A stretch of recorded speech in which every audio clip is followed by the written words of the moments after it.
Good evening, Mr. Williams. Here is my story. I'm sure that everyone listening to me right now has, at some point, gone through difficult times in their life.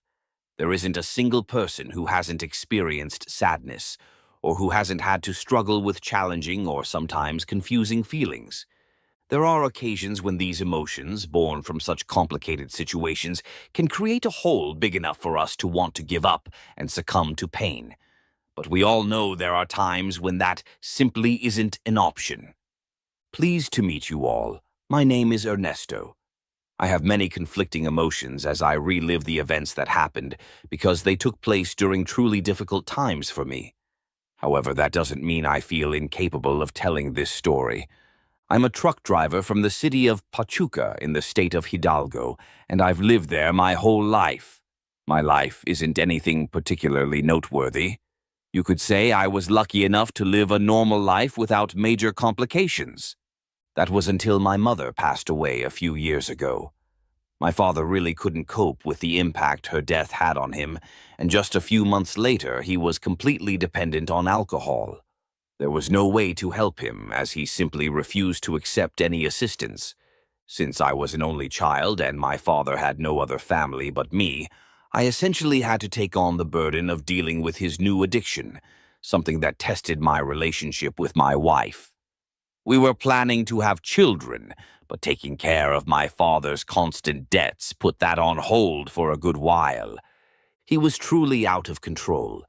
I tried to take him to rehab centers more than once, places that could have helped him deal with what he was going through, but he always found a way to escape and cause me even more trouble. He even borrowed large sums of money from loan sharks. On one occasion, they threatened my wife in order to force me to pay them back, since my father had told them that I did indeed have the money. Things escalated to the point where I thought my father had completely lost his mind, and my wife mentioned divorce more than once. I kept telling her I couldn't abandon him, but she responded with an argument I couldn't refute. He's an adult, and if he wants to sink and ruin his life, there's no reason for you to go down with him. Deep down, I really believed I could help him, that he could become the good man I once admired so much when I was a child. Just remembering those days and seeing his current condition was truly heartbreaking. However, there came a moment that I can honestly say was the straw that broke the camel's back, something that made me realize he was never going to get better, and that I couldn't let him continue dragging me into that painful abyss with him. At the time, I was driving from my city, Pachuca, to Mexico City. I had to transport some imported goods that had arrived at the company's warehouses to one of the depots in the capital. While on the road, I got a call from my father. Just seeing his name on the phone made me sigh in frustration, since his calls had lately been anything but good news. This time was no exception. He told me he had found a way to communicate with my mother, which of course sounded ridiculous. I was about to hang up, but somehow he convinced me to keep listening. Apparently, he had found some kind of medium who could speak to the dead, and according to what he told me, there were rumors that she had even managed to bring a dead person back to life. The more I heard, the more absurd it all sounded, and I really was about to end the call. But before I did, he told me that when I got back to the city, I should go talk to him so he could give me more details, and that, no matter what happened, he needed me in order to pull it off. Of course he needs me. It must be a scam, and they're probably asking for some outrageous amount of money, I thought, somewhat annoyed. I felt a little sad to see how convinced he was that what they were promising was real. At that moment, I truly believed my father had gone insane. That call kept me very distracted during the drive, almost causing an accident. And while unloading the truck at the depot, it took me longer than usual because I made some of the most amateur mistakes while filling out the paperwork. When I got back to the city that night, I didn't rush to see him. Instead, I went home and talked to my wife. I told her everything and admitted that she was right. I couldn't keep letting myself be dragged into my father's problems. I added that I would go talk to him right then to put an end to it. When I arrived at my father's place, I was really surprised to see the house tidy for the first time in a long while. He was sitting in the living room waiting for me, but as I looked around, my eyes landed on a woman sitting next to him. It was obvious she was the woman he'd been talking about, the so-called medium. She wore clothes that reminded me of some sort of shaman, had tattoos all over her skin in the shape of strange symbols, and her face and ears were covered in piercings. I couldn't hide my irritation, and I immediately told my father that I couldn't go on like this, that I was done. "I won't support any more of this lunacy. You're about to cost me my marriage, Dad," I said, not trying to hide my anger. The woman quickly spoke up, breaking the uncomfortable silence after my words. She told me that because my mother's blood ran through my veins, just a little of it would be enough to summon her spirit, so we could talk to her. That made me burst out laughing, and I quickly made it clear to my father that I didn't want anything more to do with him until he got his life together. I turned to leave, but right then I felt someone grab my wrist, stopping me from leaving. I turned to see that it was the woman, and I noticed that in her other hand she held a knife. My eyes widened in shock, and I immediately pulled away, remembering that she'd just said she needed my blood. "What do you plan to do with that knife, you crazy old hag?" I shouted, a bit scared. But with terrifying speed, she slashed the knife across my palm, a horizontal cut from one side to the other. I didn't even feel pain at first because I was so stunned. Then, snapping me out of it, she brought the blade to her mouth and let my blood trickle onto her tongue. I looked at her in confusion, and right then she began convulsing and her eyes rolled back into her head. I asked if she was all right, but that's when things got even stranger. She fell to the floor, writhing, yelling, and speaking a bunch of words I didn't recognize, maybe in another language. That wasn't the end of the bizarre moment, because against all reason, she began scaling the walls while still convulsing. Not just the walls, but the ceiling too, as if she was defying gravity. I won't deny that I was terrified. All of a sudden, she went completely still and silent while on the ceiling. In the next second, she fell to the floor with a resounding crash and stood up, staring at my father and me. It could have been my imagination, but I swear that, in that moment, her face looked like my mother's. Defying all logic, she began speaking to my father and me with the exact same tone of voice my mother used. It was incredible. If I ignored her strange attire, it was as if my mother were standing there and my father began talking to her, saying, I imagine, all the things he'd wanted to say for all those years since she passed away. I really couldn't speak at all. I was completely in shock. In the end, she said something like she didn't have much time left, said her goodbyes, and before departing, she looked at me and said, "Please take care of your father." Right at that moment, the features on the woman's face shifted back, and suddenly I was just seeing the medium again. My father immediately handed her a wad of money he definitely shouldn't have had, and she left without a word. My father was overjoyed, but I wasn't. It couldn't be possible. My mother had died. She was no longer in this world, and whatever this woman had done was nothing more than a trick to fool both him and me. Telling him this only led to another fight. In the following days, I stopped talking to my father. If he wanted to let himself be deceived, I wasn't going to let him take me down with him. But my separation from my father didn't last long because, a week later, he essentially began stalking me. He not only asked me for money to pay the medium, but also demanded some of my blood to speak with my mother again. As soon as I refused and told him he had lost his mind, he proved me right by trying to hurt me just to get my blood. I know it sounds ridiculous, but he had completely lost it by that point, stalking me, even breaking into my house once, all to achieve his goal. It was such a painful experience. The father I had admired so much as a child had become a lunatic who wanted to harm me just to use my blood to talk to my mother. I still believed that everything I saw that night was some kind of trick, until one morning I woke up and couldn't move anything except my eyes. Even breathing was difficult. Standing by my bed was my mother. It wasn't a dream. I was sure of it. But as I focused on her face, she appeared completely expressionless. I heard her speak, but somehow it didn't sound like her. I'm no expert, but I'm certain her voice seemed forced. After a moment, the figure of my mother faded away, but before disappearing completely, I saw her face change in a way I can only describe as demonic. I don't know anything about the occult, but the moment I saw her face shift, that word, demon, was all I could think of. The following days, my father was more unmanageable than ever, but at least whenever I had to drive to Mexico City, I got a break from his harassment.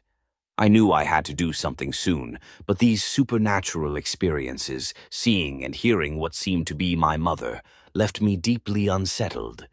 During one of my trips to Mexico City, maybe it was just a coincidence, late at night as I was heading back to Pachuca, I saw a woman walking along the roadside. I recognized her immediately as the medium. I don't know why, but I pulled over and started yelling at her. I wanted answers, an explanation of what was happening. However, she just smiled and kept walking as if nothing was wrong. I lost control, and in a fit of rage, I shoved her to the ground. I demanded answers, wanting to know if what she claimed was real. When she saw how furious I was becoming, she got scared and finally told me the truth. "It's not possible to communicate with the dead," she said. I pressed her further, and she revealed that a few years ago, while tricking another woman into believing she had communicated with her deceased mother, a demon threatened her, forcing her into a pact. She didn't tell me the details of the pact, but basically, the being we had talked to wasn't my mother. It was a demon imitating her, making us believe we were really speaking to her. "The more blood you offer the demon," she added nervously, "the more power it has over your life." That was when I realized I had to stop my father before things really got out of hand. Perhaps because of my experience with that sleep paralysis and the apparition, I was inclined to believe what the medium said. And knowing my father would never believe me, I had no choice but to report him, so they'd stop him from trying to contact my mother again. It wasn't too hard to have him admitted to a psychiatric hospital, and while it hurt terribly, I did the right thing.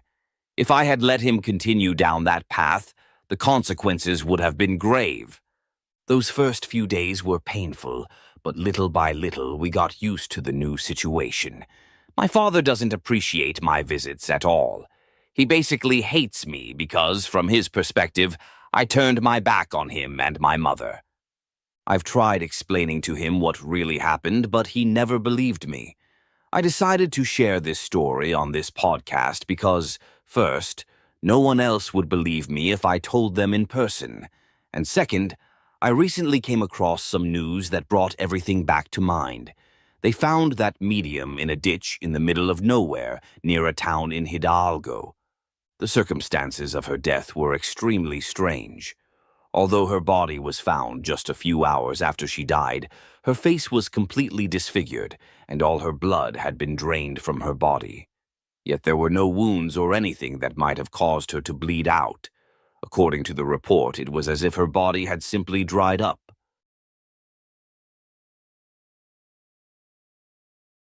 My name is Tomas, and I have been a truck driver for over 20 years. I have always enjoyed the road, that feeling of freedom that comes with being constantly on the move. I live in Querétaro with my wife Carla and our son Santiago. My routine is quite simple. Load the truck, check that everything is in order, and head to my destination. I usually make long trips lasting several days, so I tend to bring a bit of clothing, some food, and of course, my old radio, which accompanies me on every journey. That Monday started like any other. I got up early, had breakfast with my family, and headed to the loading terminal. Carla saw me off as usual, with a kiss on the cheek and a smile that tried to hide her worry. Santiago, who is only 7 years old, hugged my leg and asked me to bring him a toy from wherever my trip ended. I promised him I would, as always. I climbed into the truck and started the engine. The purr of the motor was familiar and comforting. I checked the GPS to ensure the route and began driving. I had to deliver a load of medical supplies to a hospital in Monterey. It was a 2-day trip, so I planned to spend the night in a roadside motel. The first part of the trip went smoothly. I passed through several small towns and villages, observing life as it continued its normal course. I stopped at a service station to fill up the tank and stretch my legs. When I returned to the truck, I noticed a man who seemed to be looking for a ride. I usually don't pick up hitchhikers, but something about him made me feel I should. "Do you need a lift?" I asked. "Yes, sir. Thank you very much," he replied with a friendly smile. "My name is Pedro and I'm heading to Monterey." I gestured for him to get in. Pedro was a middle-aged man with a calm but somewhat tired look. We started driving and chatting. Pedro told me he was a mechanic looking for work in Monterey. The conversation was pleasant, and soon the road felt less lonely. It was already night when I noticed Pedro was uneasy. He kept looking out the window as if searching for something in the darkness. I tried not to give it much importance, but his behavior began to make me nervous. "Is everything okay?" I asked. "Yes, it's just that this road brings back bad memories," he replied without elaborating. We continued in silence for a while. Then something strange happened. The truck's engine started to sputter and the lights flickered.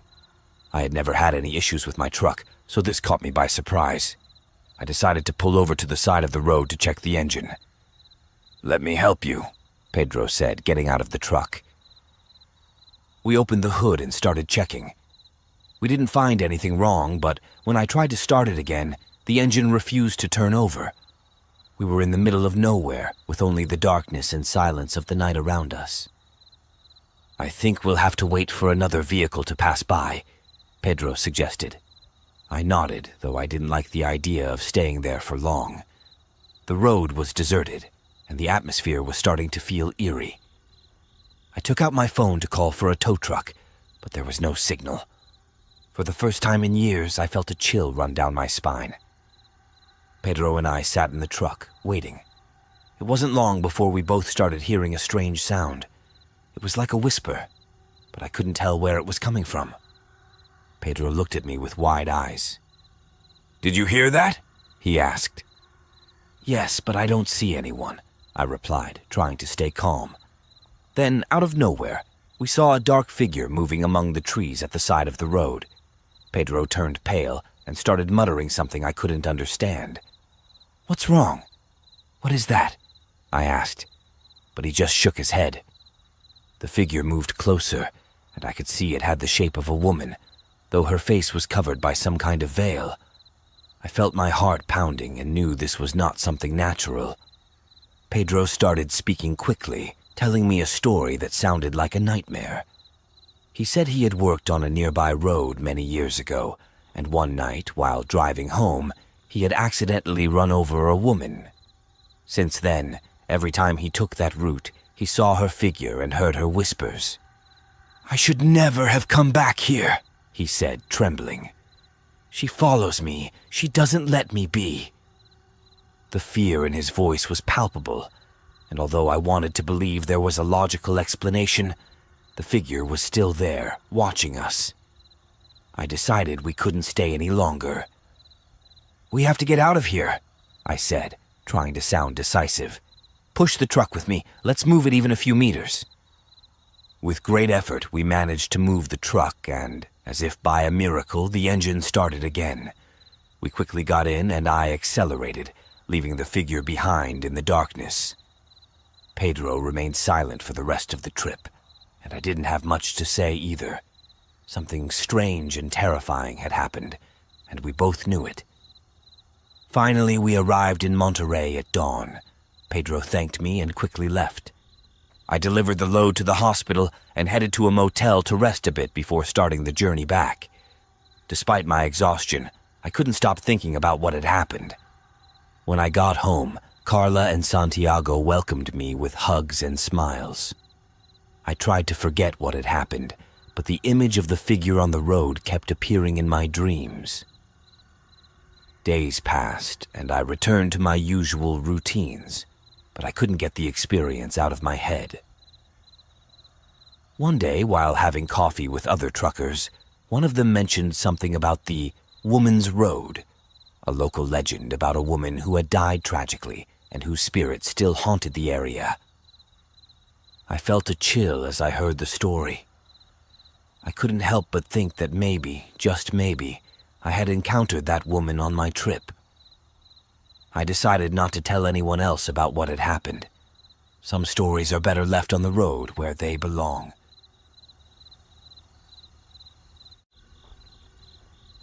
My name is Daniel Torres, and I've been driving trucks across the United States and Canada for over 20 years.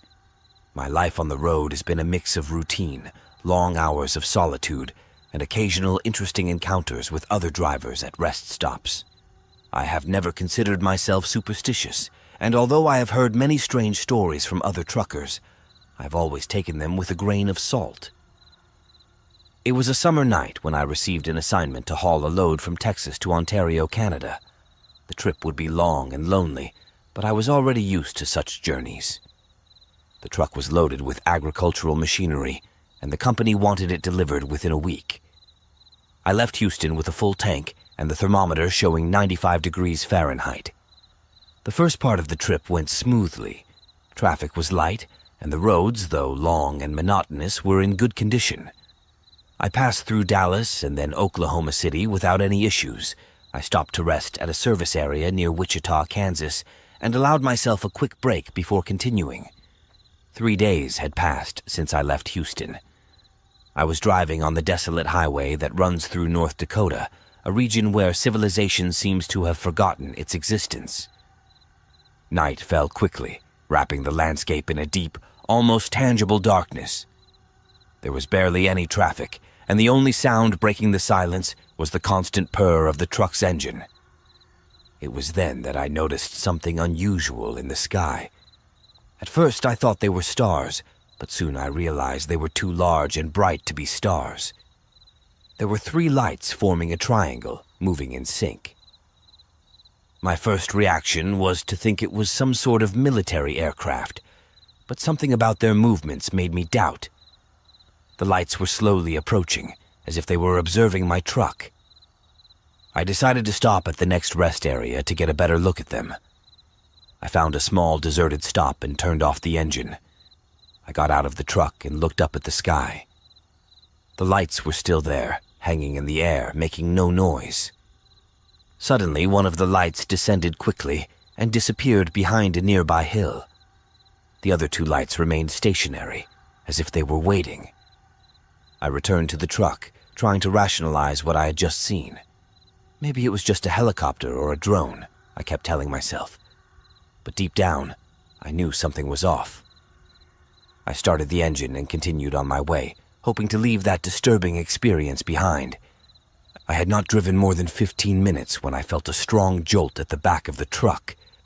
The vehicle shook violently, and I had to struggle to maintain control. I thought I had hit an animal or a pothole, so I slowed down and pulled over to check. With a flashlight in hand, I walked around the truck and examined the rear. There were no signs of any visible impact. Everything seemed to be in order. But as I was about to get back into the cab, I heard a noise behind me. I turned quickly and saw a dark figure standing, watching me from a distance. My eyes struggled to adjust to the darkness, but the figure did not move or make any noise. I stood there, paralyzed for a moment, my heart pounding in my chest. Then, the figure vanished into the darkness as silently as it had appeared. Without wasting any more time, I ran back to the truck and locked the doors. I sped away from that place as fast as I could, without looking back. With my pulse still racing, I continued my journey through the dark roads of North Dakota. I tried to focus on driving, but I couldn't get the image of that dark figure out of my head. What had it been? A vagrant? An animal? None of those explanations seemed convincing. The road was completely deserted, and the monotony of the landscape only increased my anxiety.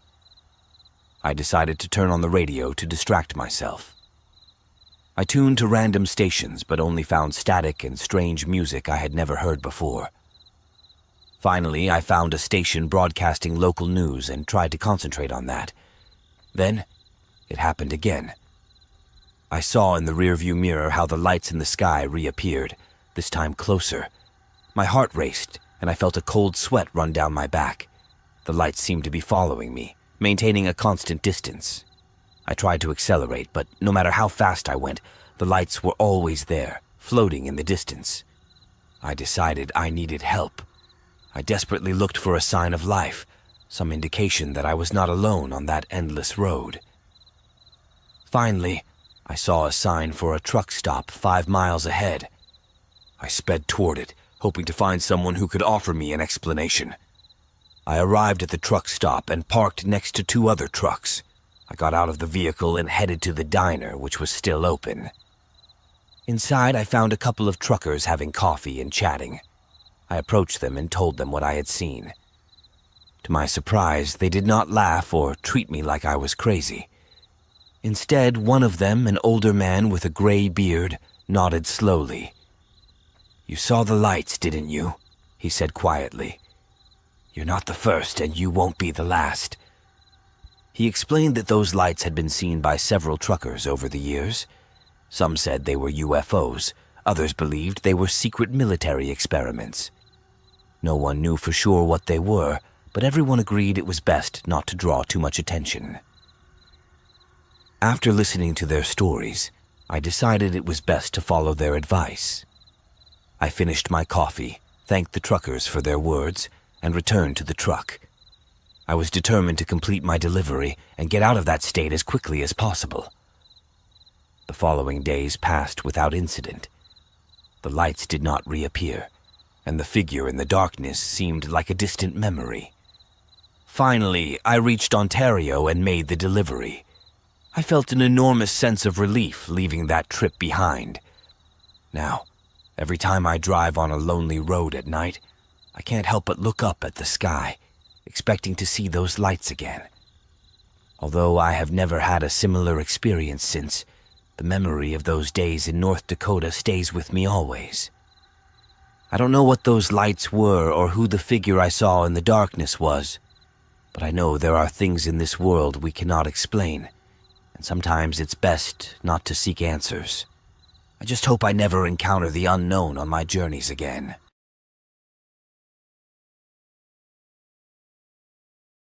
The least expected day. I always believed that everything in the paranormal world had already been written. Witchcraft, ghostly apparitions, demonic possessions, even the manifestations of the Nameless One. But I was wrong. I met a newlywed couple who, instead of celebrating their new step with happiness, became victims of an encounter one night that surpassed anything I had ever known. I didn't see anything myself. I wasn't a direct witness to the event, but I can firmly testify to the aftermath of that macabre, brutal, and grotesque experience which ruined their lives forever. As for me, I'll only tell you that my name is Mario. I'm from Mexico, and I'm 58 years old.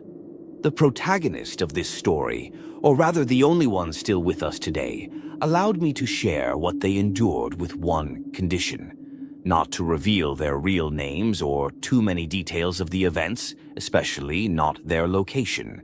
And that's more than understandable, especially out of respect, as I can sincerely assure you that you've never heard anything like what you'll learn tonight. At least, that's the case for me.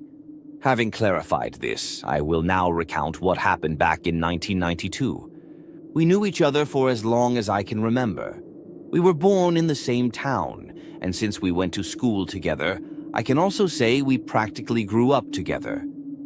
Jose, who I will call by a fictitious name, became my best friend. Likewise, I'll refer to the second protagonist as Paula. She not only grew up with us, but became Jose's girlfriend since our teenage years. Over the years, they consolidated their relationship by getting married. They were still young. He was 26 and she was 24. I shed tears when I remember the things they used to tell me, the plans and dreams they wanted to achieve, which were snatched from their hands by evil on the least expected day. Of course. I was telling my dad about it these past days, and he agreed. So the car is yours for a few days. The only thing he asked is that you take good care of it. However, I have a concern. Are you sure you want to go to that city? I know the honeymoon should be magical and unforgettable, but why go so far? There are so many tourist spots in neighboring cities that will amaze you. I don't know, just my opinion. But of course, you two go wherever you want. I just keep thinking that the city you chose is much bigger, and since we don't know it, I think it would be better to go to one we've already visited. I told Jose that afternoon when he asked if my dad had decided to lend them his car. Don't worry, my friend, we'll be fine. On one hand, unfamiliar places give this kind of event that special touch. Don't forget, it's our honeymoon. We'll spend our first night as a legitimate couple there, he replied, reassuring me. A few days later, the wedding took place. The ceremony in the church, the reception at the hall, the guests who accompanied the newlyweds. Everything was perfect. That same night, they got into the car and said their goodbyes. I hugged them both again, congratulating them, wishing them the best, unaware that they were heading straight to their own hell. According to Jose, the journey went smoothly. They arrived at their destination around midday and checked into their pre-booked hotel room. After resting, they went out to explore the city center, returning to the hotel at night to continue resting, as they had plans to visit a nearby small, beautiful rural town the following day. By midday, they were there.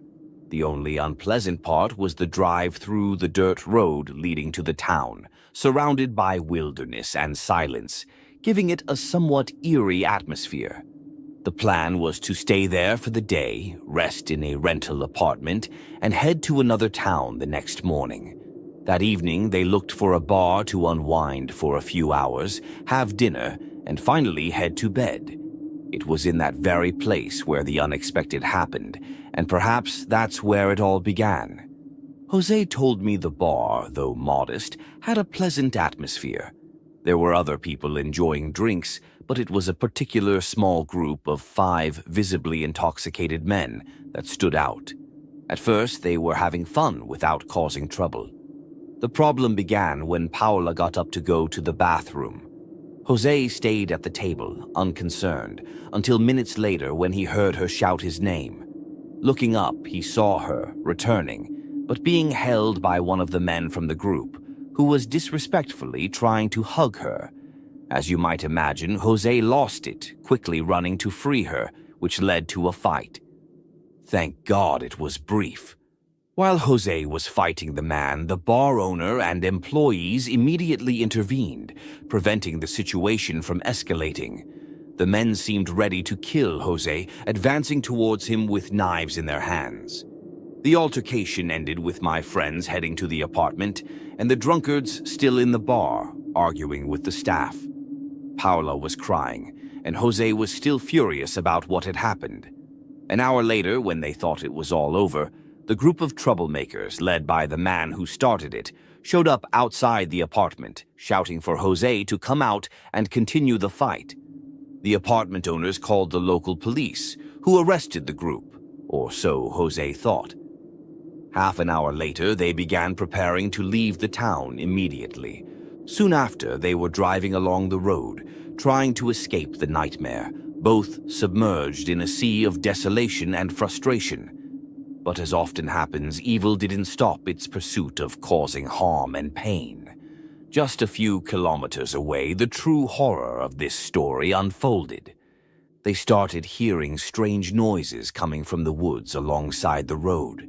Jose was immediately reminded of the same feeling he had while driving along the dirt road out of town. A chill ran down his spine as he wondered if they were being followed. A grim realization shattered any remaining hope of enjoying their honeymoon. 2 armed men were waiting for them in the middle of the road, their faces covered by masks, foreshadowing their vile intentions. Unfortunately, Jose couldn't avoid them as they were pointing guns at him, so he pulled over to the side. In the blink of an eye, other men appeared from the woods, identical in appearance, and threatened my friend, forcing him out of the car, but not Paula. Jose fought as much as he could. Though he wasn't shot, the beating he received left him unconscious. He woke up tied up in the middle of the woods, surrounded by those men. But what shocked him most was another presence. A monstrous creature stood a few meters away, a huge, mutant dog-like figure with a human face, specifically that of an old man. Its black fur gleamed under the moonlight, and its heavy paws, armed with claws, sank into the ground as it slowly approached Jose.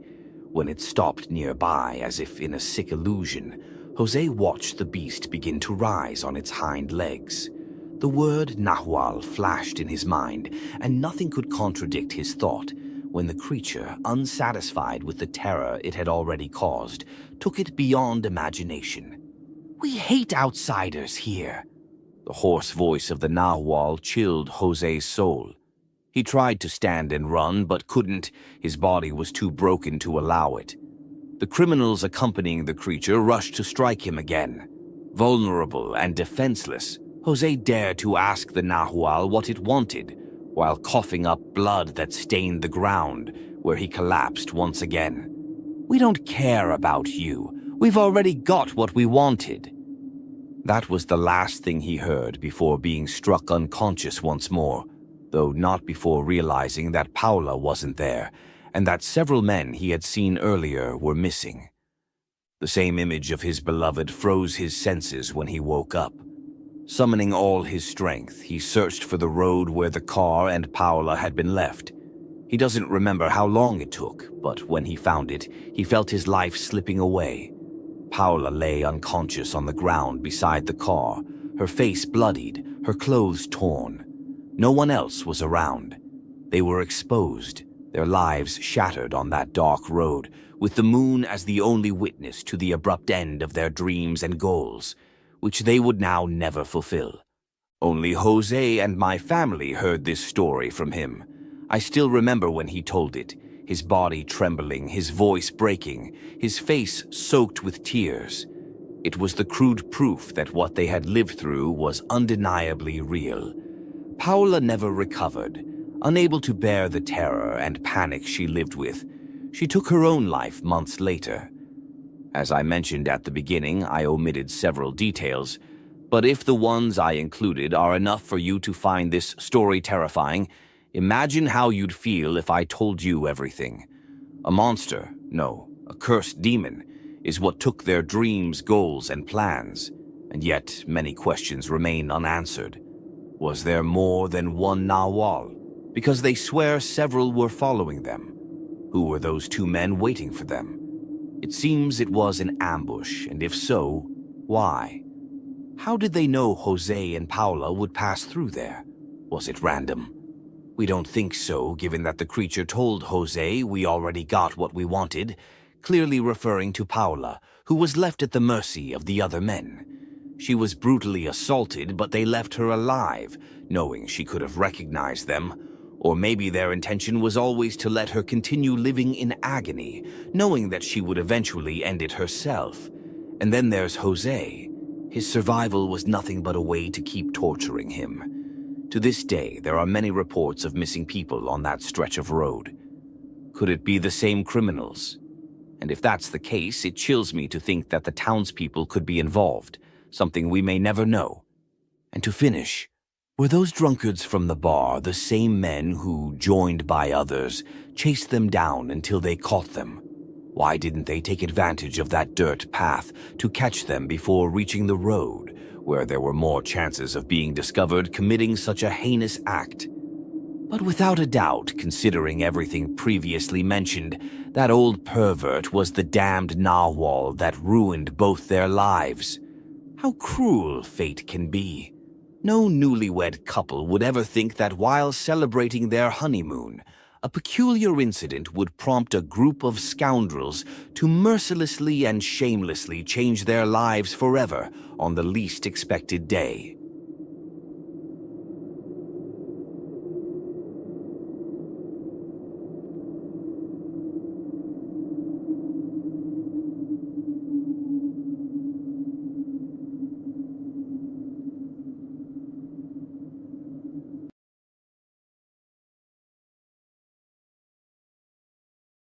Unexpected friends.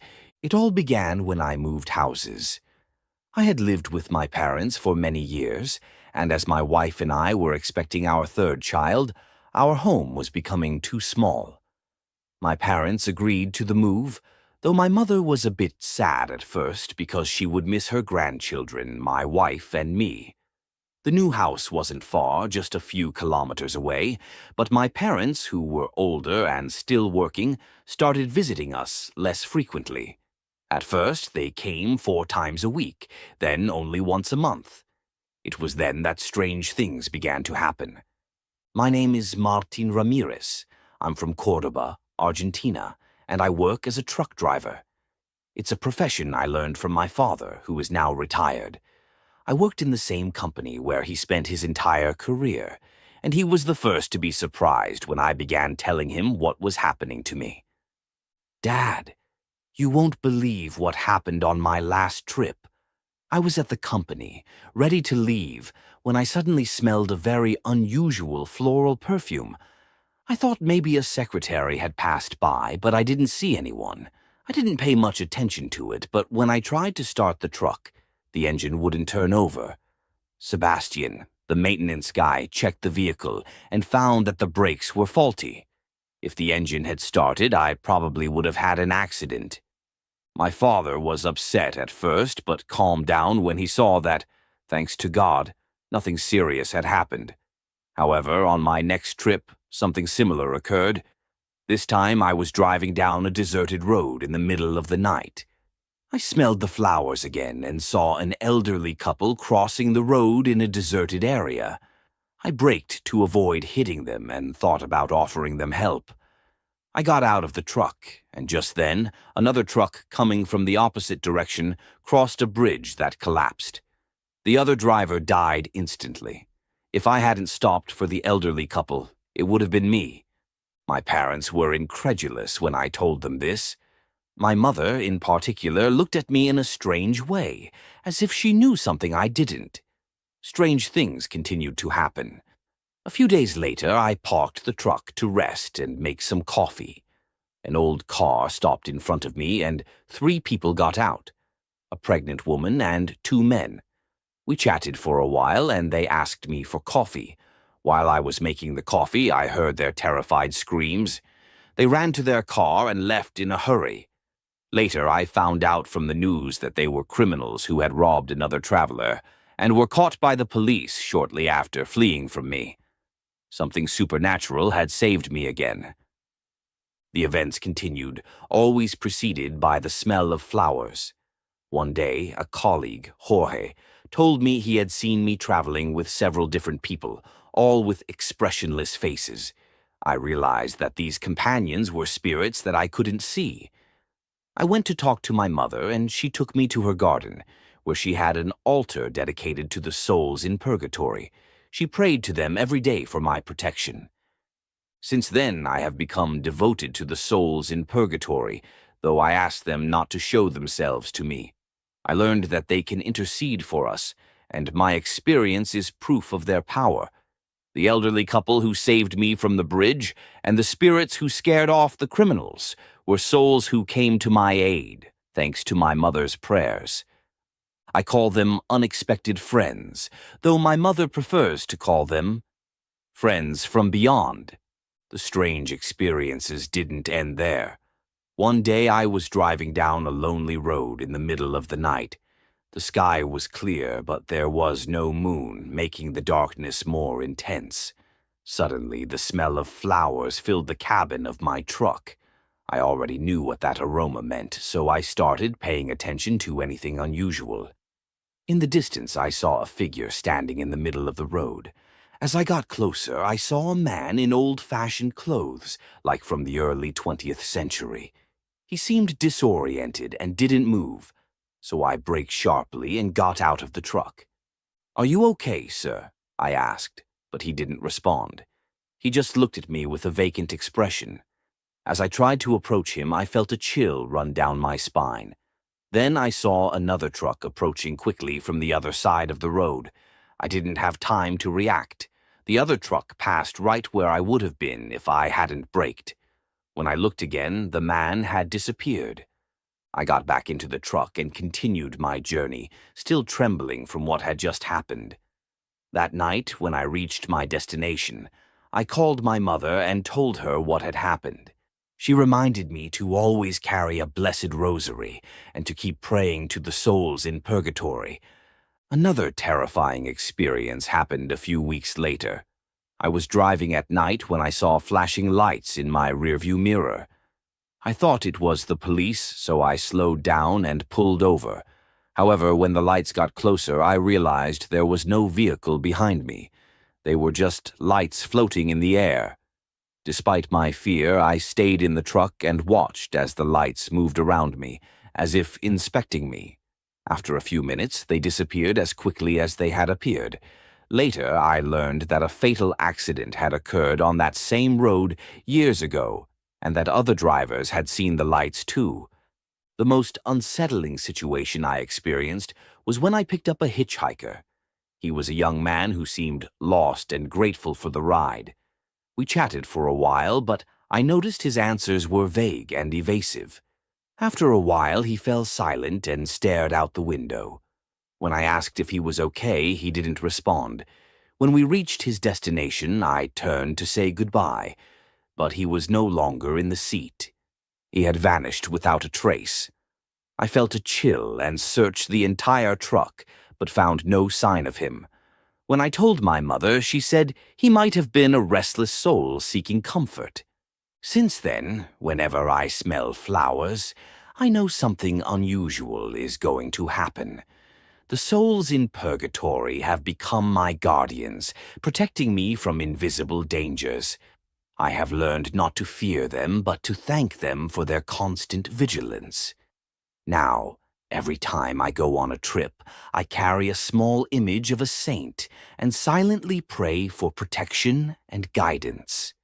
In summary, the souls in purgatory have played a crucial role in my life, saving me on more than one occasion. Their interventions have shown me that there are forces beyond our understanding that care for and protect us. I call them unexpected friends, though my mother prefers to call them friends from beyond.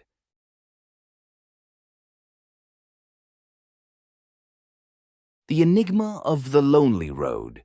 Throughout my career as a truck driver, I have experienced inexplicable events, paranormal occurrences, as they would say. They weren't many, nor were they as extreme as sometimes told, but all of them left an indelible mark on my memory. I haven't seen anything concrete, but I have felt presences, perceived unpleasant odors without an apparent source, and occasionally felt an unexpected touch on my body. Although this may not seem like much, those experiences were enough to freeze my blood and leave me praying never to go through something like that again. God knows how much we can bear and assigns our trials accordingly. I suppose I wasn't ready for something worse. I never wished to live through something more terrifying. With what I experienced, I had enough. However, life sometimes plays against us, and what we fear most eventually happens. This story is about one of those unfortunate events that I experienced in 2015 during one of my many trips through the inner roads of the province.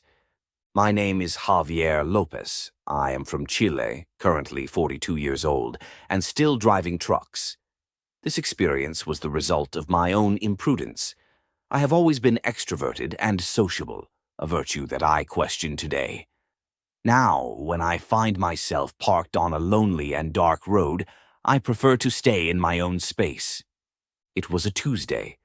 I left the city around midnight to reach my destination with the first rays of the sun.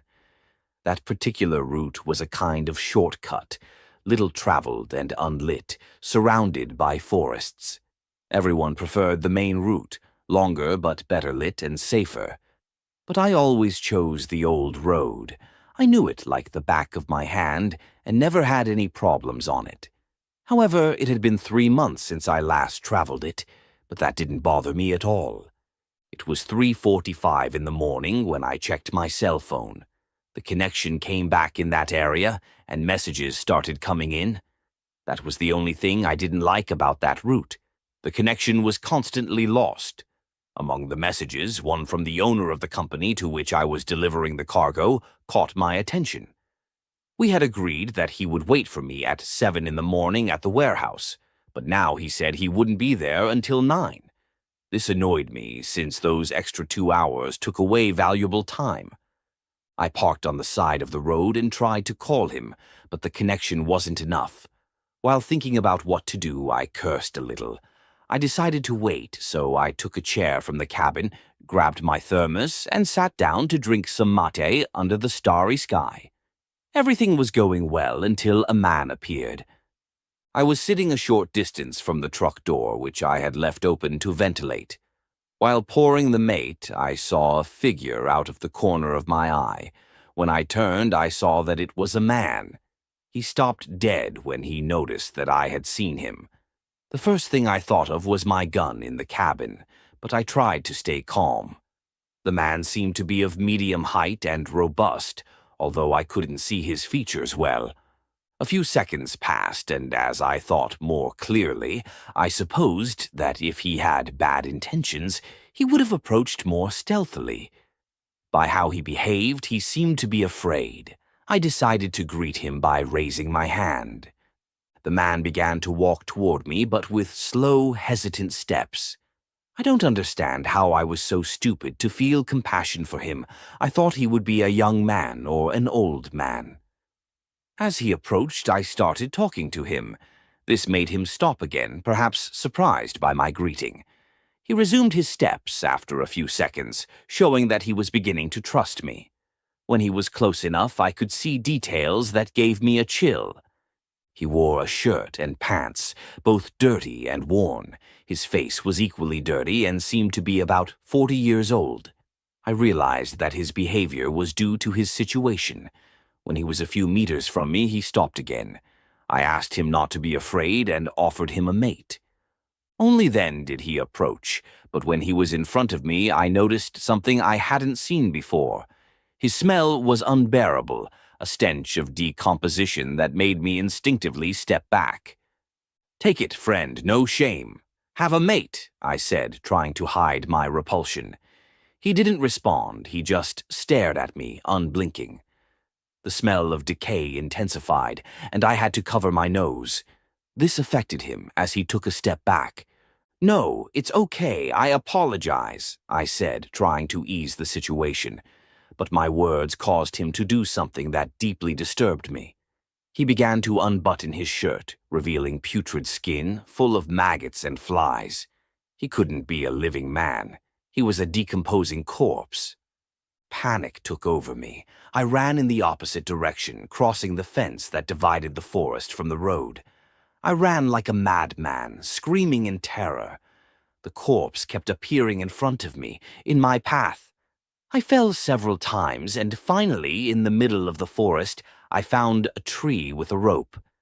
Hanging from the rope was the body of a man in an advanced state of decomposition, dressed just like the man who had been chasing me.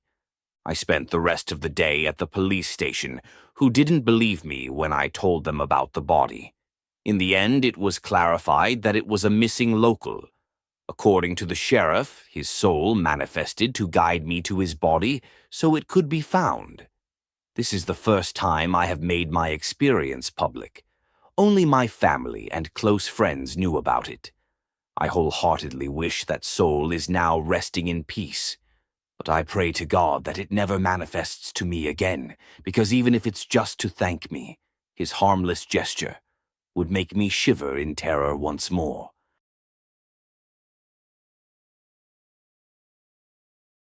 The presence on the road.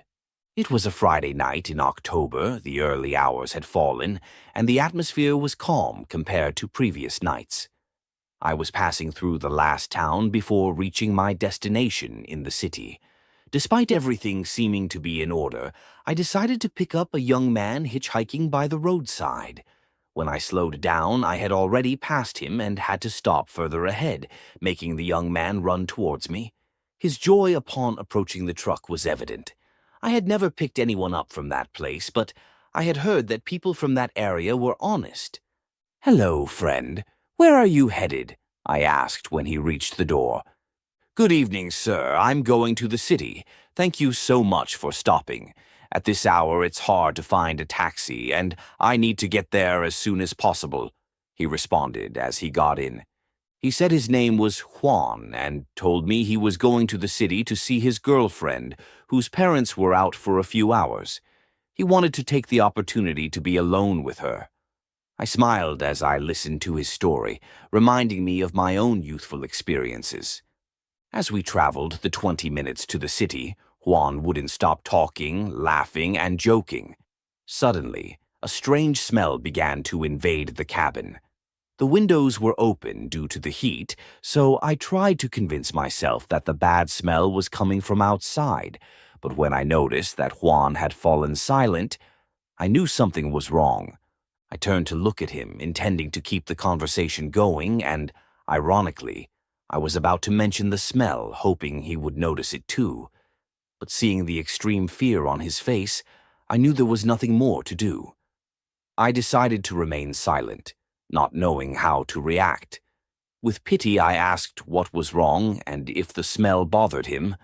Not to worry that it sometimes happened, but I didn't know the cause. He didn't respond. Now and then I saw him slightly turn his head to look back, indicating that he had already noticed the situation. Finally, he spoke with a trembling voice, revealing the eerie situation. "There's someone sitting behind us. I don't think it's your companion," he stammered.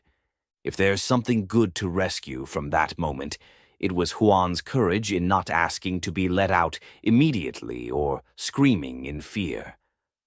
As soon as we reached the urban area where the lights illuminated the first houses, he spoke again to ask me to stop. Today, when I remember, I feel a lot of guilt. When the truck was already stopped, he quickly got out and I did the same, as I didn't want to stay alone inside. I tried to calm him, but it was useless. As soon as he set foot on the ground, he ran away without looking back. I was alone once more, sitting by the roadside. I took a pack of cigarettes out of my pocket and lit one to relax, praying that presence would leave and let me be. Occasionally, I looked towards the cabin, and there it was, sitting, as on previous occasions, horrifying, cadaverous, motionless, with those eyes fixed on mine. After about 20 minutes, the apparition vanished. I prayed and got back into the truck to continue my work. My name is Roberto Diaz. I'm from Cordoba, Argentina. Perhaps some find the beginning of my story confusing, but let me put you in context. It all started a few weeks earlier, in the mid-2010s. I was married to Sophia, the mother of my children. Our love had faded over the years. Eventually, we decided to separate when our children were old enough to understand. I moved to an apartment but never stopped caring for my children. I met Carolina, a wonderful woman who became my refuge. However, during a work trip, I began experiencing inexplicable events. One night I felt unusually weak and tired. I stopped at a service station and after dinner I felt better. But the symptoms returned when I resumed my journey. I decided to rest and parked by the roadside, falling asleep almost immediately. I woke up scared. The truck windows were fogged and I was covered in sweat. I had trouble breathing, but when I rolled down the window I recovered. The weather didn't justify this phenomenon. When I woke up again, I noticed a horrendous smell, like someone with poor oral hygiene. I saw handprints on the windows from the inside. Terrified, I turned my head to the right and saw a vapor appearing in the air. That invisible thing was sitting next to me. I got out scared, and as I left the door open, the windows returned to normal. I smoked a cigarette, trying to understand what had happened. I saw hand marks on my stomach, moist and quickly disappearing. I felt an indescribable chill. When I arrived at my destination, the scare still dominated me, so on my way back home, the phenomenon repeated. The windows fogged up, and the repulsive breath returned. I turned my head and saw a corpse sitting in the air. The skin on its face was rotten with yellow pus. The open mouth emitted breath, and I managed to park the truck and vomited from fear. Every muscle trembled. I looked back and saw the corpse staring at me horrifyingly, and I sat on the road until the apparition vanished. Oh. I decided to visit a healer who confirmed someone had cast a spell on me. We cleansed the truck, and the discomfort ceased. The healer said the person who did the work would leave my life. Weeks later, Carolina left, taking everything of value. I never understood why she did it, but I learned it's better to be alone than to trust someone who can destroy you. My children are my only company. I learned to value my life and protect myself from those who wish me harm, especially from the presence on the road.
Welcome to Highway Horror Stories.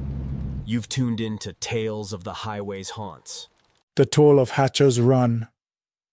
Good evening, Senior Williams. It's an honor to be on the program. My name is Samuel, and for 15 years I worked as a paramedic in the rural counties of Central Virginia. I've seen things on those back roads, things that make you understand why our ancestors were afraid of the dark. What I want to talk about tonight, though, isn't something I saw in a patient's eyes. It's something I saw on the road itself, on a stretch of asphalt that holds on to its ghost tighter than any grave. My personal tragedy, the one that defines me, happened on a bridge over Hatcher's Run. It's a simple 2-lane concrete span on Route 29, the kind you'd drive over 1,000 times without a second thought. But on a Tuesday night in October 9 years ago, a dense, wet fog rolled in from the creek bed, thick as cotton batting. It was around 11:30 p.m. A group of kids from the local high school, packed into a single sedan after a football game, hit a patch of black ice hidden by the mist. They went into a spin. The resulting pileup involved 3 other vehicles. I was on the first ambulance to arrive. The scene was biblical. The air was cold and heavy with the smell of gasoline and burnt rubber, a metallic tang of blood cutting through the damp fog. Twisted metal groaned under the strobing red and blue lights. We worked for 2 hours in that chaos, a frantic ballet of extrication and triage. In the back of that first sedan, pinned in the wreckage, was a girl named Clara. She was 17. I remember her because she was conscious when I got to her. Her eyes were wide, lucid, staring right at me. She wasn't crying or screaming, she was just watching me, her hand weakly clutching a silver locket. The jaws of life were working on the other side of the car, but I knew we were losing time. I held her hand and told her to hang on, that help was coming. A lie. She died before we could get her free, her eyes never leaving my face. The light just went out. We lost 4 people on that bridge, but it was Clara's face I saw in my sleep. The town mourned. It was a wound that never really healed. Everyone knew those kids. For me, it was the beginning of the end of my career. I started drinking more. My hands would tremble on routine calls. Every time I drove through fog, the scent of gasoline would fill my head and I'd see her eyes. I quit a year later and took a job managing inventory at a warehouse an hour away. Anything to get off the road. The story I'm telling you happened on the 5th anniversary of the crash. I was driving home late from work. It had been a long shift and I was exhausted, my bones aching with a weariness that had nothing to do with labor and everything to do with memory. As I turned onto the stretch of Route 29 leading to Hatcher's Run, the fog was there waiting for me. It wasn't just a patch, it was a wall.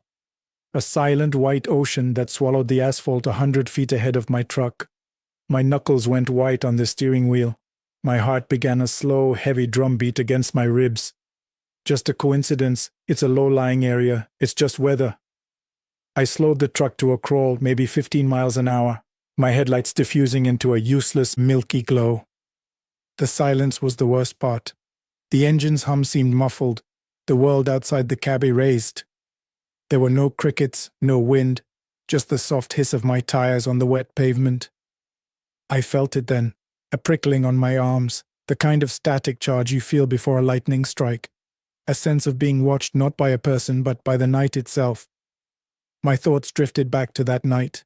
The shriek of metal, the coldness of Clara's hand, the way her locket felt pressed into my palm. I shook my head, trying to clear it.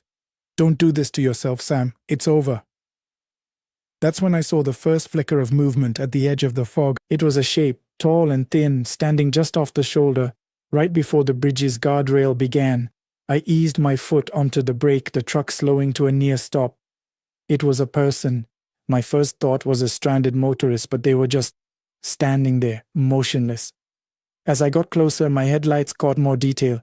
It was a woman, or at least shaped like one. She was wearing a simple pale dress that seemed to absorb the light. Her head was bald, long dark hair obscuring her face, and her shoulders were shaking with what looked like sobs. But there was no sound. Not a single whimper. The air in my truck suddenly felt frigid. The heater was blasting, but I could see my breath. A cold dread, sharp and acidic, flooded my stomach. This wasn't right. Every instinct I had from my years as a paramedic screamed at me. You don't just stand on a foggy bridge in the middle of the night. I should have rolled down the window, shouted to her, asked if she needed help. But I couldn't. My hand was frozen on the wheel. My throat was clamped shut. All I could do was stare as my truck crept past her. Her head remained bowed. She never looked up. But as my cab passed her, a smell filled the air, thick and cloying. It wasn't gasoline this time. It was the sweet, sickly scent of funeral flowers, lilies specifically. The smell was so strong it was like a physical presence in the truck with me. I gagged, my eyes watering. I pressed the accelerator, wanting nothing more than to be away from there. I looked in my rearview mirror, but she was already gone, swallowed by the fog as if she'd never been there. The oppressive silence returned, broken only by my own ragged breathing. I thought that was it. A hallucination brought on by fatigue and a traumatic anniversary. I tried to rationalize it, my mind scrambling for a logical foothold. But as I reached the middle of the bridge, the exact spot where the sedan had been, my truck's radio, which had been off, crackled to life. It wasn't music. It was just static, but within the static I could hear something else, a faint rhythmic sound, click, click, click. It was the sound of a cooling engine block after a crash. My blood ran cold. Then, through the static, a voice, not talking, but a soft, choked gasp, a single intake of breath before a sob that never comes. It was a girl's voice. The sound was inside the truck with me. I slammed my fist against the radio, but it did nothing. The clicking and the choked sob continued. And then I saw her again. She was standing in the middle of my lane. I hadn't seen her approach. She was just there, 10 feet in front of my bumper. My foot slammed on the brake, and the truck skidded, tires squealing on the slick pavement. It stopped just inches from her. This time she slowly lifted her head. There was no face. Where her features should have been, there was only a smooth, pale, and utterly blank surface, like an eggshell. Yet I felt it in the deepest part of my soul, that she was staring at me. Her shoulders shook with those silent, violent sobs. Then she raised a hand. It wasn't a threat. It was a slow, deliberate gesture. In her palm was a small silver object that caught the dim light. A locket. She opened her hand and the locket swung gently from its chain. It was the last thing I saw before I blacked out. I woke up slumped against the steering wheel, the truck idling. The fog was gone. The sky was clear, studded with stars. The radio was silent. I sat there for a long time, shaking, the smell of lilies still faint in the air. I never saw her again, but the experience left a mark. It wasn't a scar or a brand, but a cold spot inside me that has never gone away.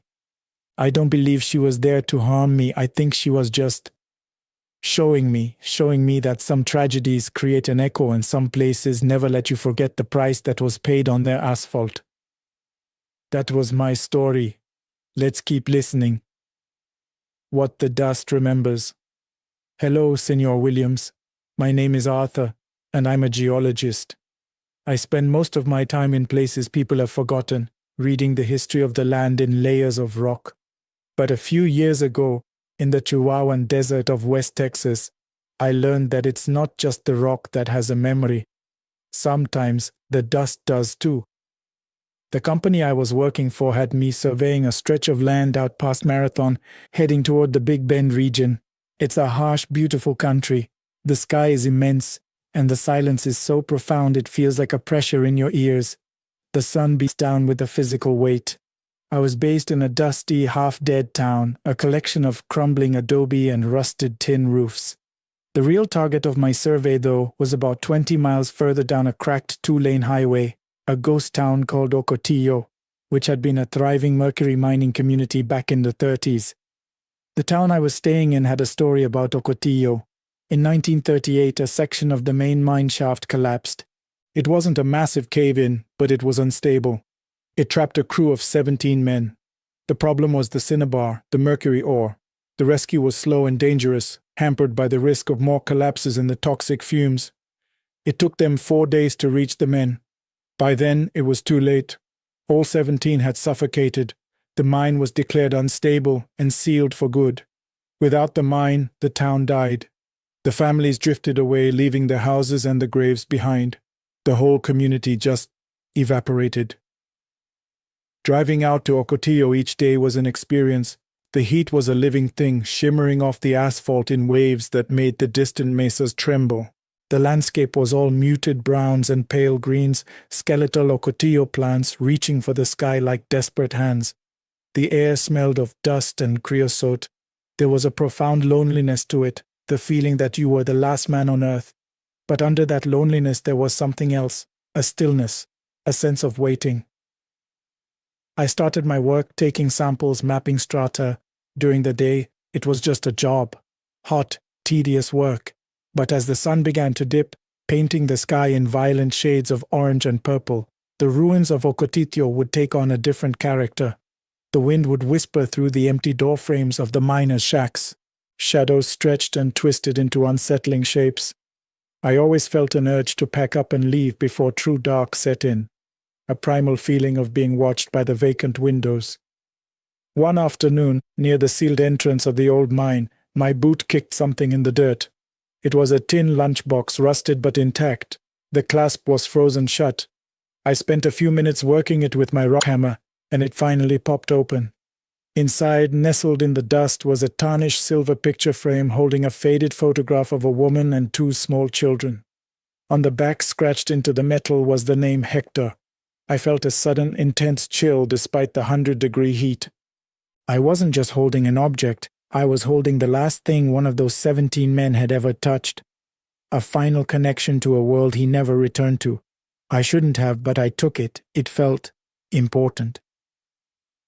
That night, things started to get strange. I was in my motel room, the only one in town, a miserable little place with a wheezing air conditioner. I had the lunchbox on the desk. Around 2 a.m., I was jolted awake by a noise, a soft rhythmic scraping sound coming from outside my door. Scrape, drag, like someone was dragging a heavy bag of rocks down the concrete walkway. My heart pounded. The town was deserted after dark. I crept to the window and peered through the dusty blinds. There was nothing there. The empty street was bathed in the cold white light of a single street lamp. The sound stopped. I told myself it was an animal, a stray dog maybe, but the sound had been too heavy, too deliberate. The next day, the feeling of being watched at the ruins was more intense than ever.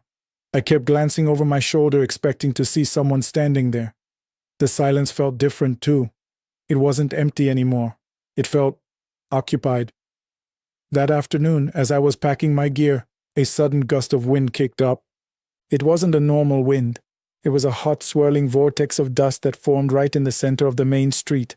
A dust devil. But this one didn't move. It just spun in place, getting thicker and taller until it was the shape of a man. It held the form for maybe 3 seconds, a tall, slender figure of pure dust, before collapsing back into nothing. I drove back to the motel with my hands shaking, my mind reeling. I was dehydrated, I told myself. The heat was getting to me, I was seeing things. That night the scraping sound returned. Scrape, drag. This time it was accompanied by a smell, a thick, earthy odor like damp soil and something metallic like old pennies. It seeped under the door, filling the small room. I didn't look out the window this time. I sat on the edge of the bed, rigid with fear, listening as the sound slowly faded into the distance. The climax came on my last day. I'd finished my survey and was packing up for the final time. The sky had been clear all day, but on the horizon, a strange dark cloud was building. It was the color of rust. The wind picked up, howling now, whipping sand and grit into the air. A full-blown dust storm was rolling in. I threw my gear in the truck and started driving, desperate to outrun it. But it was too fast. It hit the highway like a tidal wave, a churning wall of red dust that plunged the world into a suffocating, twilight gloom. Visibility dropped to 0. I slowed to a crawl, my headlights cutting feeble beams into the swirling chaos. The wind buffeted the truck and the sound was a deafening roar. And through the roar I saw them. They were walking on the shoulder of the road, a long line of them, figures barely visible through the thick haze of dust. At first I thought they were other people caught in the storm, but as I got closer, the details became horrifyingly clear. They were men, dressed in the tattered work clothes of a bygone era. Their faces and bodies were caked in the same red dust that filled the air, making them look like statues slowly walking. They carried pickaxes and shovels, and some held the old-fashioned tin lunchboxes. They walked with their heads down, their shoulders slumped, moving with a slow, shuffling gait. The sound of their boots on the gravel was the scraping sound I'd heard outside my room. There were 17 of them. They never looked at my truck. They didn't seem to know I was there. They just walked, their eyes fixed on the road ahead, heading back toward the dead town of Ocotillo. They were silent, lost in a memory, replaying their final journey home from a mind that had become their tomb. I drove past the last of them, my foot pressing the accelerator to the floor. I didn't look back. I just drove. Hours later, when I finally cleared the storm, I pulled over, my body trembling uncontrollably. On the passenger seat was the lunchbox. I opened it. The photo of the woman and her children stared up at me. I left it there on the side of the road in the clean desert air. Some things don't belong to the living, and some stories are remembered not in words, but in the dust that waits to be stirred. And now we continue with another testimony. The harvest route. Senor Williams, thank you for letting me share this. My name is Maya. I'm a graphic designer in Chicago now, but I grew up in one of those forgotten little farm towns in central Nebraska. It's the kind of place built on a grid of gravel roads and surrounded by an ocean of corn. A place where the sky is the biggest thing you see every day. I left when I was 18 and never planned on going back. But last fall, my father passed away, and I had to return to sell the family farm. I had to drive those old roads again. The conflict in my hometown, the tragedy that hollowed it out long before the economy finished the job, happened 30 years ago. It was during the annual Harvest Festival. The whole county would turn out for it. A week before Halloween, a night of hay rides, bonfires, and ghost stories. That year, 5 children went missing. No ransom notes, no witnesses, no bodies. They just vanished from the festival grounds. One of them was my best friend Leo. He was 8, same as me. I was sick with the flu that night, so I wasn't there. I remember the panic, the police cars crawling down our dirt road, the hushed, terrified whispers of the adults. The town was never the same. The harvest festival was never held again. The tragedy laid a permanent frost over everything. Returning felt like stepping into a photograph that had been left in the sun to fade. The town was smaller, grayer. The farm felt heavy. The silence in the house was a physical presence. My task was to sort through a lifetime of memories, boxing up my parents' lives. Every day, I'd find something that reminded me of Leo. An old drawing we did, a scuffed-up baseball in the barn. The grief was a fresh, open wound again. To clear my head, I'd drive. I'd take the old gravel roads that cut through the cornfields, roads with names like County Road G or Township 12. In late October, the corn is tall and dry and a 10-foot-high wall on either side of the road. The stalks rustle in the wind, a constant sibilant whisper. It's hypnotic and deeply unsettling. You can't see anything beyond the first row of stalks. Anything could be in there. A few days into my stay, I started noticing things. Small, strange things. I'd be driving, and out of the corner of my eye, I'd see a flicker of movement in the corn. I'd slam on the brakes, look back, and see nothing but the swaying stalks. I chalked it up to deer or my own frayed nerves. Then one evening I was driving back to the farm just after sunset. The sky was a deep, bruised purple. As I passed a familiar section of cornfield bordering the old festival grounds, my headlights swept across something. A single red balloon tied to a cornstalk, bobbing gently in the breeze. There were no houses for miles. Who would leave a balloon out here? It was just wrong. The next night, in the same spot, there were 2 balloons, one red, one blue. I started to feel a creeping paranoia. The feeling of being watched intensified. The whispering of the corn began to sound less like the wind and more like voices, indistinct hushed whispers just on the edge of hearing. I started having intrusive thoughts, vivid flashes of Leo's face the last time I saw him, waving goodbye from his porch. I was sleeping poorly, waking up to the sound of what I thought was children's laughter on the wind, only to find the night silent when I was fully awake. The breaking point came a week before Halloween, the anniversary of the disappearances. I had found Leo's old baseball glove while cleaning out a closet. Holding it, the sense of loss was so overwhelming I had to get out of the house. I got in my car and just drove with no destination in mind, the glove on the passenger seat beside me. Night fell quickly. A thick, low-lying fog began to form, clinging to the cornfields. I was deep in the grid of gravel roads, miles from anywhere, when the car sputtered and died. The engine wouldn't turn over. The silence that fell was absolute. No crickets, no wind, just the ticking of the cooling engine. And the corn, standing silent in the fog on either side of me, a dark, impenetrable maze. Panic set in. My cell phone had no signal. I was stranded. I sat there for what felt like an hour, the cold seeping into the car, my breath fogging the windows. And then I saw them. It started as a single shape, a silhouette at the edge of the cornfield, half hidden by the fog. It was small, the size of a child. It was perfectly still. I stared, my heart hammering against my ribs, trying to make sense of what I was seeing. Then another shape appeared beside it, and another, and another. There were 5 of them. 5 small, silent figures standing in a line at the edge of the corn, just beyond the reach of my headlights. They didn't move. They just stood there, their forms indistinct and blurry in the mist. They looked like children, but the stillness was wrong. Unnatural. Children fidget, they make noise. These figures were as silent and motionless as gravestones. I locked the doors, my hands shaking so badly I could barely work the latch. My mind screamed at me. It's a trick of the fog.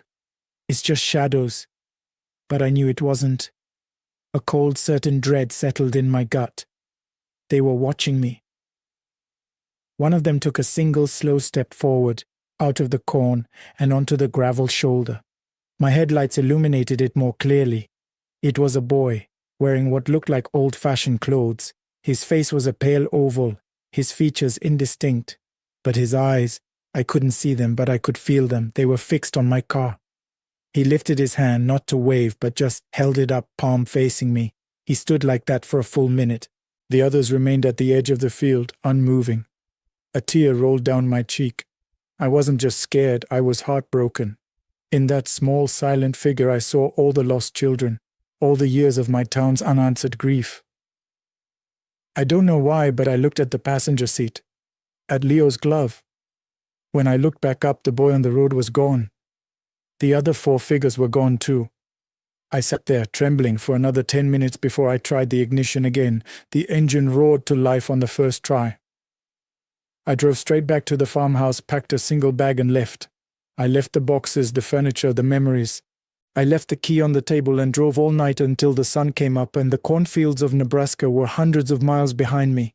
I never found out what those figures were, but I believe they're still there. I think the land took those children, and on some nights when the air is cold and the fog is thick, it shows you what it's keeping. That was my experience. Let's hear what comes next. Echoes on the interstate. Senor Williams, I listen to your show on the long hauls. Helps keep me awake. The name's Frank, and I've been driving truck for 22 years. I've seen this whole country through a windshield, and I can tell you, the loneliest, most dangerous stretch of road in America is Interstate 80 through southern Wyoming in the winter. They call it the Highway of Hate. It's 400 miles of wind, ice, and emptiness. It's also where I saw something that made me sell my rig. This happened about 6 years ago in January. I wasn't from Wyoming. I was just passing through, hauling a load of machine parts from Salt Lake City to Omaha. Before I left Utah, the news was on at the truck stop diner. They were talking about the anniversary of the Spencer family, a young couple and their 2 little kids. A few years prior, their minivan had broken down on I-80 somewhere east of Rawlins during a ground blizzard. No one found them for 2 days. They froze to death, huddled together in their car. The story stuck with me. I have a wife and a daughter, and the thought of it was a deep primal fear, the kind a father can't just shake off.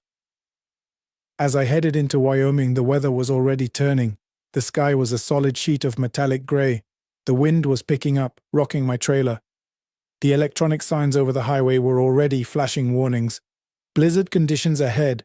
High-profile vehicles use caution. I should have stopped in Laramie, found a motel, waited it out. But the deadline was tight and I was running on pride and caffeine. I've driven through worse, I told myself. A stupid, arrogant thought. Past Laramie, the world disappeared. The snow wasn't falling down. It was blowing sideways in a blinding, horizontal sheet. The wind howled like a predator. Visibility dropped to maybe 20 feet. All I could see was the 2 faint lines of the road directly in front of me and the swirling white abyss on all sides. The temperature gauge on my dash read 5 degrees Fahrenheit, but with the wind chill, God only knew how cold it was out there. There were other cars on the road, their tail lights appearing and disappearing like phantom embers in the storm. Then, fewer and fewer. Soon it was just me, alone. The monotony of the whiteout, the drone of the engine, the roar of the wind. It creates a kind of hypnosis. Your mind starts to play tricks on you. I kept thinking about the Spencer family. I could picture them in their minivan, the engine dead, the cold seeping in, the father trying to keep his family calm, the mother holding her children, singing to them. The thoughts were so vivid, so intrusive, it was like I was remembering it, not just imagining it. Then a new sign flashed through the snow. I-80 closed, all traffic must exit. But the exit was another 5 miles away. I was trapped. Protocol is to pull over to the shoulder and wait. I eased the massive truck to the side of the road, killed the engine to conserve fuel, and settled in. The silence that followed was terrifying. All I could hear was the wind screaming, trying to peel the paint from my cab. I sat there for 2 hours. The cold was relentless. It crept in through the seals, a physical, tangible thing. To save my main battery, I was only running the engine for 10 minutes every hour to blast the heater. It was during one of the silent cold periods that I saw it. About 50 yards ahead of me, half buried in a snowdrift on the shoulder, was a dark shape. A vehicle, looked like a minivan. It hadn't been there before, I was sure of it. But in a whiteout, your sense of distance and time gets distorted. Maybe I just hadn't noticed it. Then a light came on inside it. A soft, pale glow, like a dome light. It illuminated the interior just enough for me to see the silhouettes inside. A man in the driver's seat, a woman in the passenger seat, and 2 small shapes in the back. A family. My blood turned to ice. No, it can't be. I grabbed a powerful flashlight from my dash and pointed it at the van. The beam cut through the snow. The figures inside didn't move. They were perfectly still, just dark shapes against the faint interior light. They weren't panicked. They weren't trying to flag me down. They were just sitting there, waiting. My first thought, my duty as a human being, was to help. I pulled on my heaviest coat, ready to brave the storm. My hand was on the door handle when I saw the movement. One of the small silhouettes in the back, a child, so slowly moved toward the side window. It was a fluid, almost graceful movement, utterly out of place in that frozen tableau. The small shape raised a hand and pressed it flat against the inside of the window. I could see the faint outline of a small palm and 5 little fingers, a dark star against the frosted glass. And it just stayed there. I froze. Every alarm bell in my head was screaming. This wasn't real, it couldn't be. The temperature was lethally cold. No one could survive out there for more than a few minutes. And that gesture, it wasn't a cry for help, it was something else, a greeting, a statement, we are here. The father figure then slowly turned its head, the silhouette of its face now pointing directly at my truck. It didn't wave, it didn't do anything, it just faced me. I felt a terror so profound it almost stopped my heart. It was a feeling of being seen, not by a person, but by a memory, an echo of a tragedy that had stained that piece of road. I scrambled back from the door, my back hitting the sleeper bunk.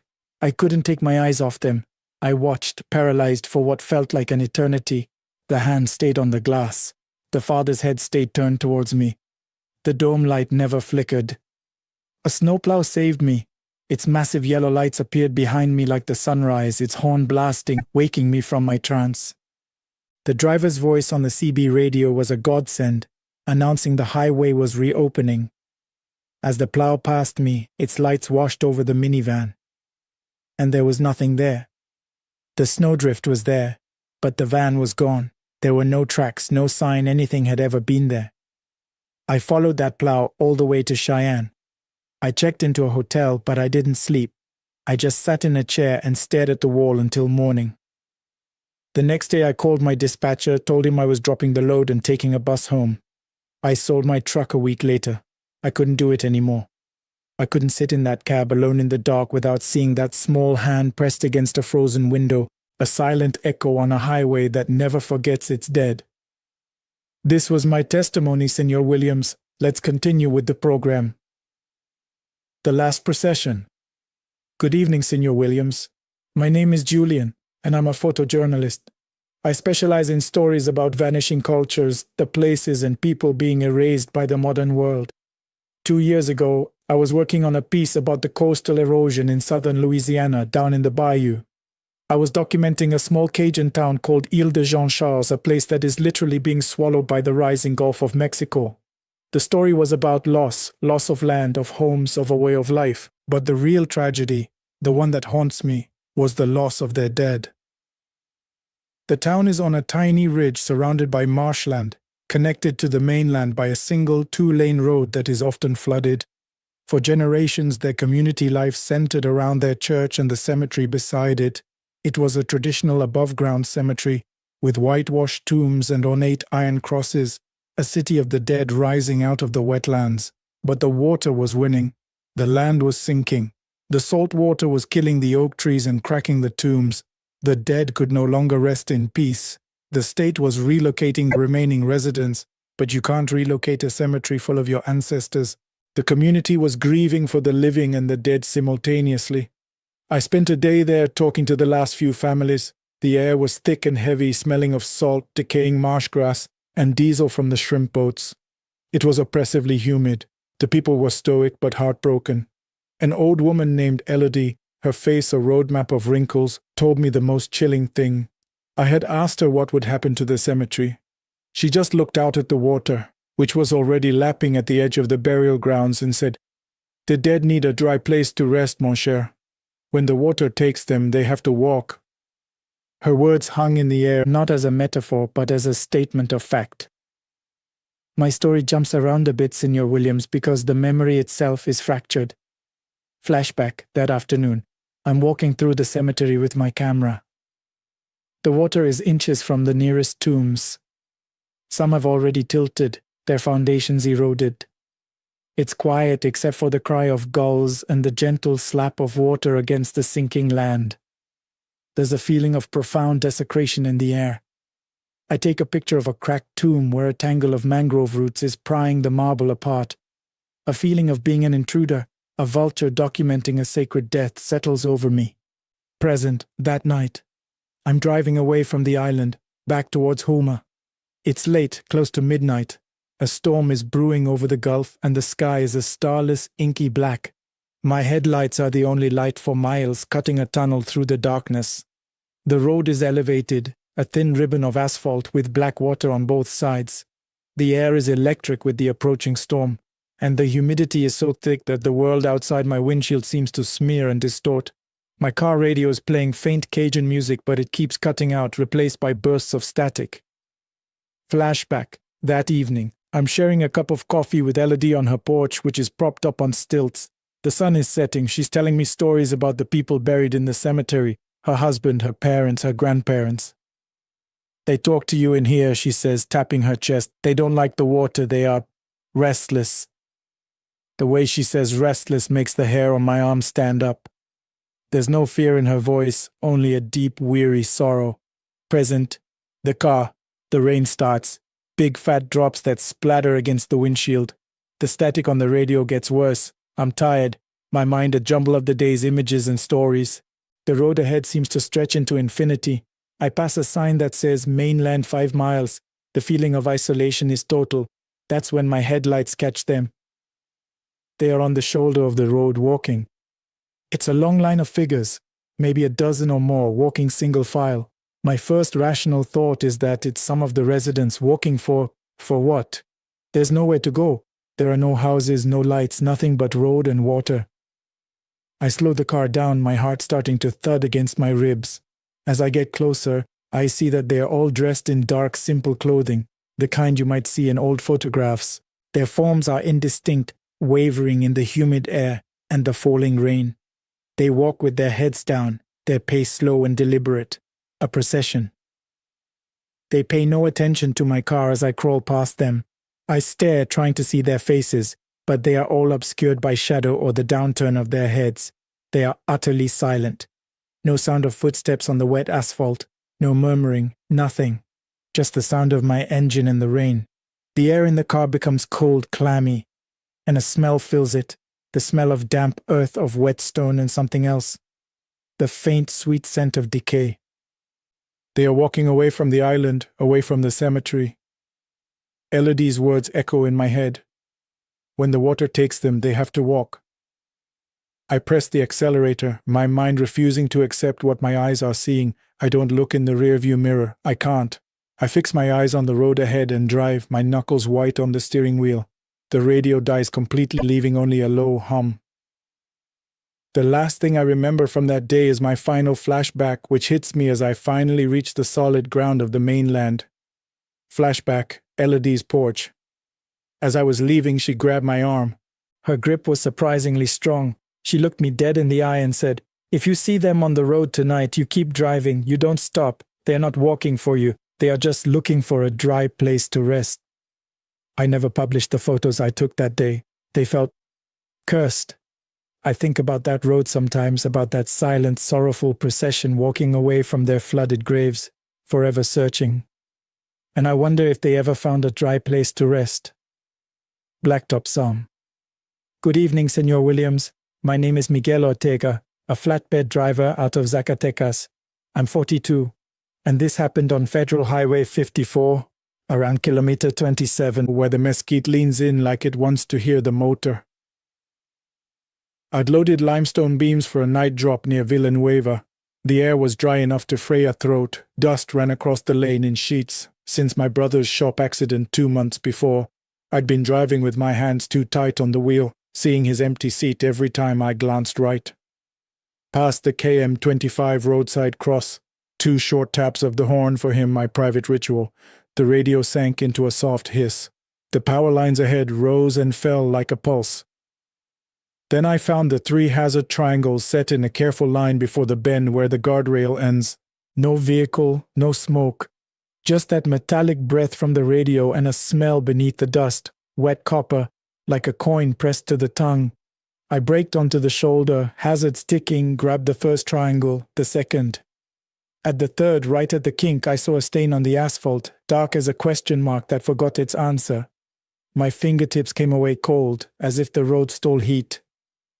The skid marks were wrong, not racing into the curve but spilling out of it, as if a vehicle had arrived from a place the highway doesn't reach. I walked the arc and aimed my light down into the arroyo.